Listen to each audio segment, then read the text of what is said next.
Welcome to the Stock Guy Analysis. All right, let's get right into it.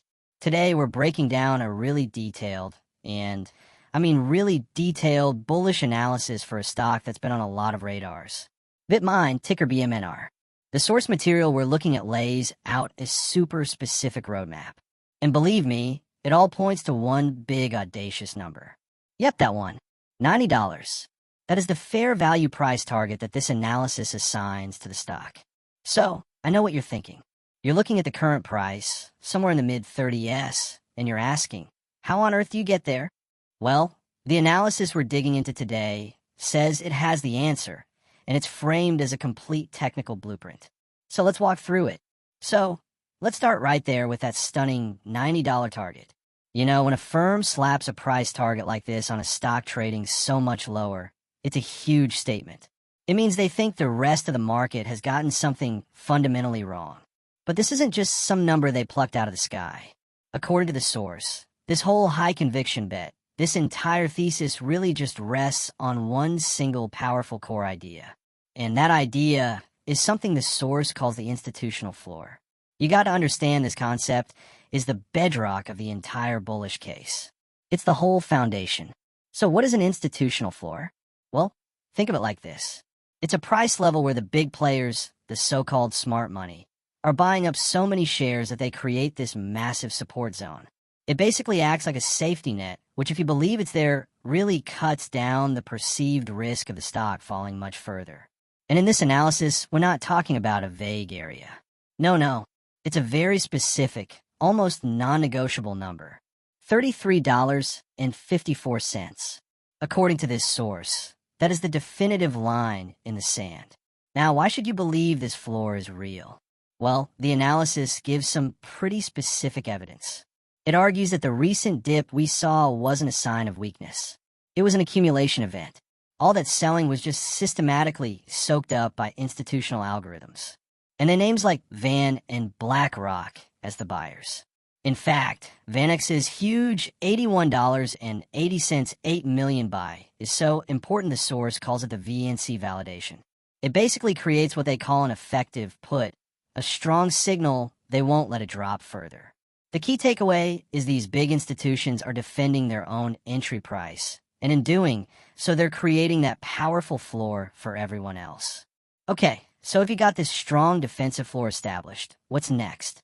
Well, the analysis then lays out a super clear 3-step offensive game plan. Let's see how this is supposed to play out. It's laid out like a blueprint, plain and simple. Step 1 is the buy zone, anywhere between $33.50 and $34.20. The idea is if the price dips into this zone, you're basically buying alongside the big guys. Step 2 is the trigger, a very precise level at $365. This is the big one, the point of no return. And if that trigger gets hit, well, that brings us to step 3, the initial blue sky target of $40.58 with the implication of much more to come. Now, that trigger at 365, it's absolutely critical because it's designed to set off a chain reaction called a gamma squeeze. Now, this is a term that gets thrown around a lot. So, let's just pause for a second and break down what the source says it is and why it could be so explosive here. Okay, here's how it works. Step 1, market makers, the people on the other side of the trade, have sold a ton of call options with strike prices right below that 3,605 trigger. Step 2, BMNR has a strong close above that trigger. What happens next? In step 3, all those options suddenly become in the money, and that puts the market makers in a tough spot, which leads to step 4. They are now contractually forced to go out and buy the actual BMNR stock to cover their position. And the result, step 5. This isn't people wanting to buy. This is forced buying. The source calls it mandated momentum and automatic launch code. But look, any technical setup, even one with a launch code, needs fuel to get off the ground. That's where the catalysts come in. These are the outside events that are predicted to provide the rocket fuel for this entire move. The analysis points to what it calls a perfect storm of 3 key catalysts. First, you've a macro green light. Basically, a quiet week on the economic calendar. So, no big scary reports to mess things up. Second, you have NVIDIA's earnings coming up on Wednesday. A strong report there could lift the whole tech sector and give BMNR the extra volume it needs to test that trigger. And third, something they're calling the crypto spring, a renewed sense of optimism in crypto, specifically led by an expected bounce in Ethereum. And that connection to Ethereum is a really big deal because of this multiplier effect. See, BMNR is seen as sort of a high beta proxy for crypto, meaning it tends to move way more dramatically than the overall market. As you can see here, this analysis projects it'll move 2 to 3 times faster than Ethereum. So, a pretty modest 5% pop in ETH could translate into a 10 or maybe even 15% surge in BMR. That alone could be enough to smash right through that trigger. And this all feeds into the real centerpiece of the argument. The hype cycle for Ethereum's upcoming FACA upgrade is just getting started. The analysis uses this really powerful quote to capture the mood shift. The correction narrative ends. The anticipation narrative begins.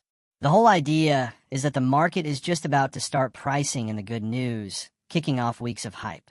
So, let's pull all these threads together now for the final takeaway. What does this whole blueprint actually predict is going to happen this week? Well, the source gets surprisingly specific, laying out a day-by-day timeline. It's looking for Monday and Tuesday to be about consolidation, just holding strong above 3450. Then, Wednesday and Thursday are pegged as the breakout days. That's when the combo of NVIDIA and crypto strength is expected to provide the juice to push through 3605, and the prize, if all that happens, a potential close on Friday somewhere in that $42 to $45 range. So what this all comes down to is a massive shift in the story, the narrative around this stock. According to this analysis, the whole conversation is changing. It's moving away from a correction narrative where everyone's asking how low will it go to an anticipation narrative where the question becomes how high can this thing go? That recent dip is no longer seen as the sale, but as the front run before the real move. And that leads us to the final pretty stark conclusion from this particular piece of analysis. That window of opportunity, it might have already slammed shut. They argue that the $32 to $34 region was probably the very last chance to grab shares at what they believe is a major discount. So there you have it, a really detailed technical blueprint. It's built on an institutional floor, a gamma squeeze trigger, and a perfect storm of catalysts. The plan is all set. The blueprint is drawn, but the billion-dollar question remains. Will the market actually follow the script? Thank you for watching.